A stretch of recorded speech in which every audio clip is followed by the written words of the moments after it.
akhir-akhir ini ada beberapa public figure yang mempunyai spirit doll, Ustaz. Boneka arwah. Iya, Ustaz.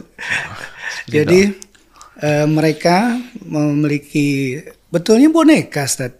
Tapi mereka anggap sebagai teman hidup. Ada yang mengangkat atau mengadopsi sebagai anak, ada yang menjadi teman, dan mungkin malah ada yang menjadi istri atau apa satu gitu. Kenapa nggak anak beneran aja? Betul, Ustaz. Karena masih ada fakir miskin. Iya, betul, ya kan? betul. Kemudian juga yang membutuhkan perhatian. Betul. Tapi gimana pandangan Islam menurut Ustaz? Spirit doll atau boneka arwah, ya. Iya. Kalau kita batasi di konteks ini, jadi bukan boneka-boneka yang lain, tapi lebih kepada terminologi boneka arwah seperti yang dipahami sekarang. Artinya kan kita definisikan dulu supaya jelas pembahasan, yaitu boneka yang dimaknai atau dipahami di dalamnya mengandung arwah tertentu. Kita tidak mengenal ada arwah yang penasaran. Kalau arwah itu jamak dari ruh, ya.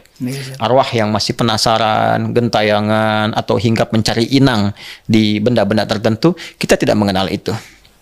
Yang menariknya, Al-Quran menginformasikan jin yang justru punya peran, mengambil peran-peran, ya, seakan-akan dia adalah rohnya si fulan yang kemudian bisa dipanggil, bisa datang melalui perantara kadang manusia-manusia tertentu yang dikenal dengan dukun, kahin. Sekarang dibagus-bagusin, paranormal, kan? Itu kan pada nggak normal sebetulnya. Namanya macam-macam lah, ya. Namanya macam-macam. Tapi kan interaksinya dengan jin. Dan itu disinggung di Al-Quran, jangan salah. Di Quran surah 72 dengan namanya surah Al-Jin, ayat yang ke-6. Wa annahu kana rijalun minal insi ya'udzuuna birijalin minal jinni fazaduhum rahaqa. Dan ada, ya, sebagian manusia yang berkongsi tuh dengan jin, bersekutu. Ya, ada yang minta perlindungan, sifatnya yang ya'udzun tuh bisa minta perlindungan. Ya, bisa berkomitmen sesuatu, harapan-harapan. Ya, kalau dalam bahasa kekinian yang kasus pesugihan misalnya, ya kan? Atau misalnya pengen sesuatu, ya dilancarkan ini, bahkan ada yang mencoba hubungan dengan jin dan seterusnya. Ya, kata Al-Quran fazaduhum rahaqa, itu nggak nambah apa-apa kecuali kerugian, kelelahan, ya. Apalagi rahaqa itu sesuatu yang, ya, tidak nyaman lah, menyengsarakan, tidak menambah apapun, jadi sengsaraan saja. Jadi kalau ada dipahami di boneka itu hinggap arwah dan sebagainya, dalam Islam itu penyimpangan. Ya, artinya menyimpang dari ketentuan-ketentuan Islam. Islam tidak memahami demikian. Yang ada boleh jadi jin, ya, jin yang dipaksakan untuk hadir dalam boneka itu, yang dipahami kemudian sebagai arwah yang hinggap di dalamnya.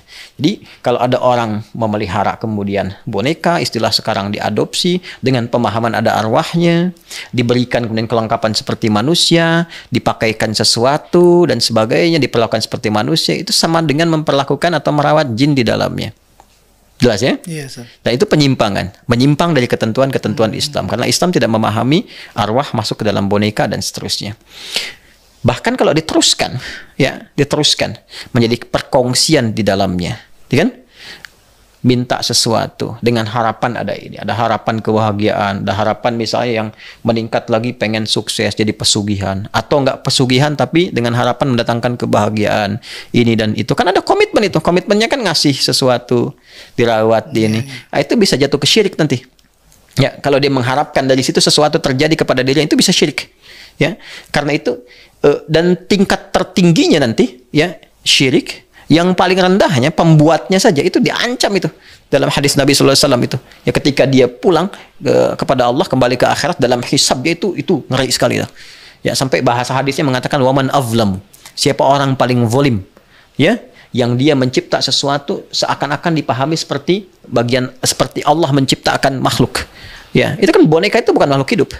Ya, itu orang-orang yang membuat seperti itu, yang sengaja disiapkan bukan untuk mainan anak-anak kecil, ya. Dalam arti yang ditujukan seperti tadi tuh, boneka arwah dan sebagainya karena ingin mengharapkan sesuatu dan seterusnya, itu hisab orang pembuatnya, itu pembuatnya saja, itu hisabnya berat di hadapan Allah. Ya, apa di antara hisabnya? Langsung diperintahkan oleh Allah, tiupkan roh tuh ke situ. Ya, seperti engkau pernah pasarkan, pernah viralkan, Ya, hati-hati tuh yang menjual, awas tuh, yang membuat, yang menjual, yang mempromosikan, hati-hati. Itu kena ancaman ketat dalam hadis itu. Dan hadisnya sahih.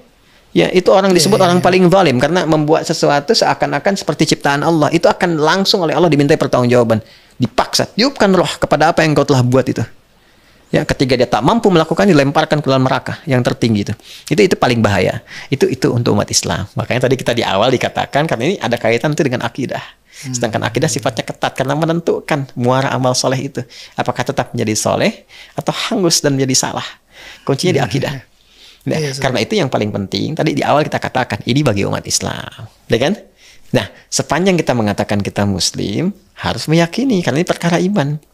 Ya kan? Kita jaga betul tuh, jangan sampai terjebak pada yang demikian.